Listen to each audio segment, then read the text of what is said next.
I get sick of fashion all the time. Why? It's just too intense, it's too much, it's too many collections.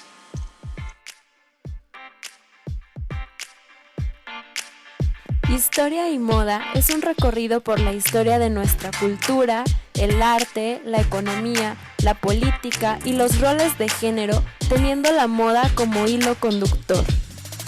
Este es un viaje para los curiosos, los apasionados, los detractores y todos los que quieran conocer el origen de los grandes sucesos y las pequeñas cosas que han tejido nuestra sociedad.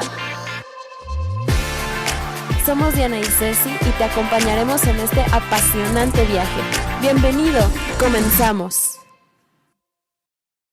A pesar de su edad, ella brilla. Es el único volcán de la Auvernia que no se ha extinguido. La más brillante, la más impetuosa, la mujer más brillantemente insufrible que jamás ha existido. Bienvenidas y bienvenidos a este nuevo episodio con el cual continuamos en la Segunda Guerra Mundial, a donde entramos ya desde el capítulo anterior. Siempre hay al menos dos versiones de cada historia, y hoy hablaremos de uno de los acontecimientos que más marcaron a Francia a través de la vida de una de las figuras más icónicas en la historia de la moda. Pero bueno, para no spoilear, vamos directo a ello. Gabrielle Chanel acababa de ser depositada en su sepulcro en Lausana, Suiza, cuando la ciudad de París anunció que la primera dama de Francia, la esposa del presidente Georges Pompidou, cliente y admiradora de la diseñadora, iba a inaugurar en octubre de 1972 una exposición oficial en París para celebrar la vida y la obra de Chanel. Pocos días antes de esa fecha, Hep Dorsey, el legendario editor de moda del International Herald Tribune, informó de que el homenaje a Chanel probablemente sería cancelado o al menos pospuesto. Dorsey revelaba que Pierre Galland, editor de Paris Match, pronto sacaría a la luz unos documentos escandalosos procedentes de los archivos de la contrainteligencia francesa.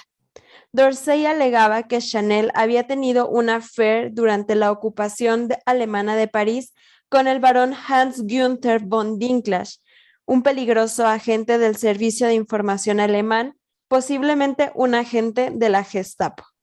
Chanel, el epítome del buen gusto francés, involucrada con un agente de la odiada Gestapo. Para los franceses, en especial para los judíos franceses, para los veteranos de la resistencia y para los supervivientes de los campos de concentración nazis, los colaboradores de los alemanes eran seres despreciables. ¿Cómo era posible que un ícono de la sociedad francesa hubiera estado con un espía alemán? Ser un colabo apestaba a traición. La relación de Coco y Spatz, como se le apodaba a Dinklage, duraría más de 10 años, lo que nos lleva a preguntarnos si a Chanel le importaba la ideología o por el contrario, solo quería ser amada y le tenía sin cuidado la política. La liberación de París en agosto de 1944 comenzó con una sangrienta lucha en la calle. Soldados alemanes enfrentados a las llamadas Forces Françaises de l'Intérieur del general de Gaulle, las FFI que Chanel apodaba los fifís. Después de 4 años de una ocupación brutal, París fue liberado. Lejos quedaban las amenazas de arresto, las torturas y las deportaciones a campos de concentración. Las campanas de las iglesias doblaban, las sirenas sonaban y la gente bailaba por las calles, pero también había una sed de venganza que inundaba la nación. 4 años de vergüenza, miedo reprimido, odio y frustraciones que estallaron. Ciudadanos vengativos deambulaban por las calles de pueblos y ciudades. Los culpables y muchos inocentes fueron castigados en un ajuste privado de cuentas. Algunos colaboradores fueron molidos a golpes, otros asesinados. Las colaboradoras horizontales, mujeres y muchachas que se habían sido amantes de los alemanes, fueron arrastradas por las calles. A algunas se les grabó la esvástica en la piel, a otras se les rapó la cabeza. Los colabos civiles, incluso algunos médicos que habían atendido a los Boche, este es un término usado por los franceses para referirse a los enemigos y significa asno, fueron ejecutados de inmediato. El monstruo sagrado de la moda del siglo XX, Chanel, estaba entre los marcados para la venganza. Los franceses llamaban a este proceso épuration, una purga, una limpieza de las heridas de Francia después de tantas muertes y sufrimientos bajo el yugo nazi. Chanel fue arrestada pero liberada al cabo de pocas horas gracias a la intervención de Winston Churchill. Unos días más tarde, Coco huyó a Lausana, Suiza, donde más adelante se reuniría con Dinklage.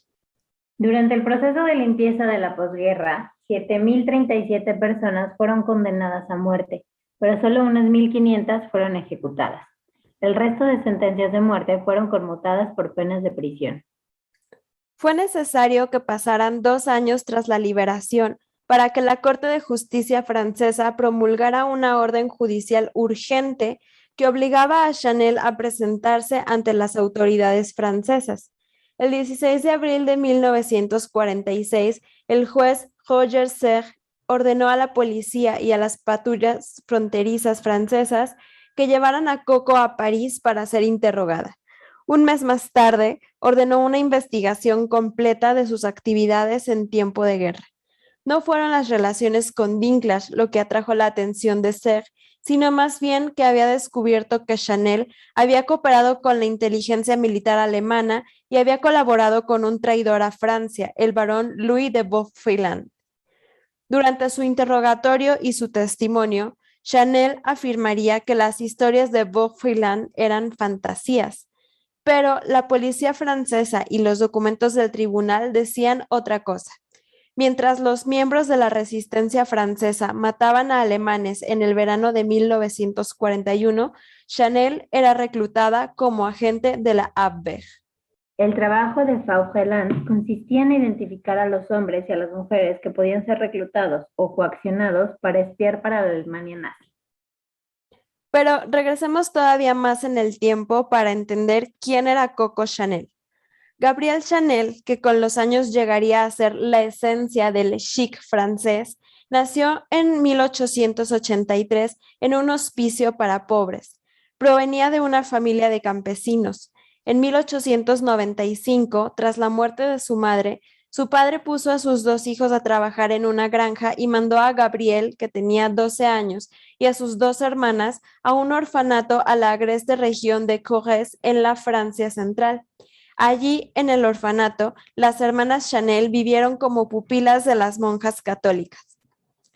Esto es muy importante porque en aquel momento la doctrina y la teología cristianas daban mucha importancia al pecado, a la penitencia y a la redención. A principios del siglo XX, las instituciones católicas como Aubussin inculcaban en la juventud cierta aversión hacia los judíos y Chanel no fue una excepción. Las creencias religiosas cristianas durante siglos habían sostenido que los judíos eran los asesinos de Cristo. Desde la Edad Media, los europeos predicaron que los judíos traían mala suerte y por tanto se les excluyó y no se les permitía ejercer ciertas profesiones y se les vetaba el ingreso en las grandes corporaciones. Los judíos estaban proscritos en época de Shakespeare y se les consideraba socialmente inferiores y solo eran aptos para recaudar impuestos, no en cambio para granjearse el respeto de familias humildes como los Chanel. Durante la adolescencia de Chanel en el convento y después en la comunidad católica de Moulins, el antisemitismo estaba en plena efervescencia. A los 20 años, Chanel empezó a trabajar como costurera y en su tiempo libre cantaba en un café frecuentado mayoritariamente por oficiales de caballería. Allí adoptó el apodo de Coco, tomado quizá de una cancioncilla que solía cantar, dicen algunos, o quizá producto de la abreviatura de la palabra francesa que hacía referencia a una mujer mantenida, cocotte.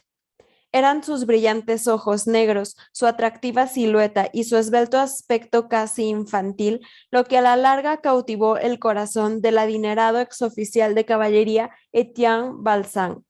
Chanel dejó por él la aguja, el hilo, la cantada, la coquetería de café y la vida dura, y a los 23 años se convirtió en su amante y vivió los siguientes 3 años en su château cerca de Compiègne, a 75 kilómetros de París. Entre páramos y ciénagas, Chanel, su amante y los amigos de este montaban a caballo. Su pasión por los caballos y sus conocimientos de equitación le servirían de mucho cuando años más tarde, fuera de casa con Hugh Grosvenor, duque de Westminster, conocido como Bendor, y sus amigos, entre los que se encontraban Winston Churchill y su hijo Randolph. En 1908, Chanel se enamoró de Arthur Boyd Capel, el compañero de equitación y amigo de Balzac. Este pertenecía a la alta clase inglesa, atractivo, rico y voluble.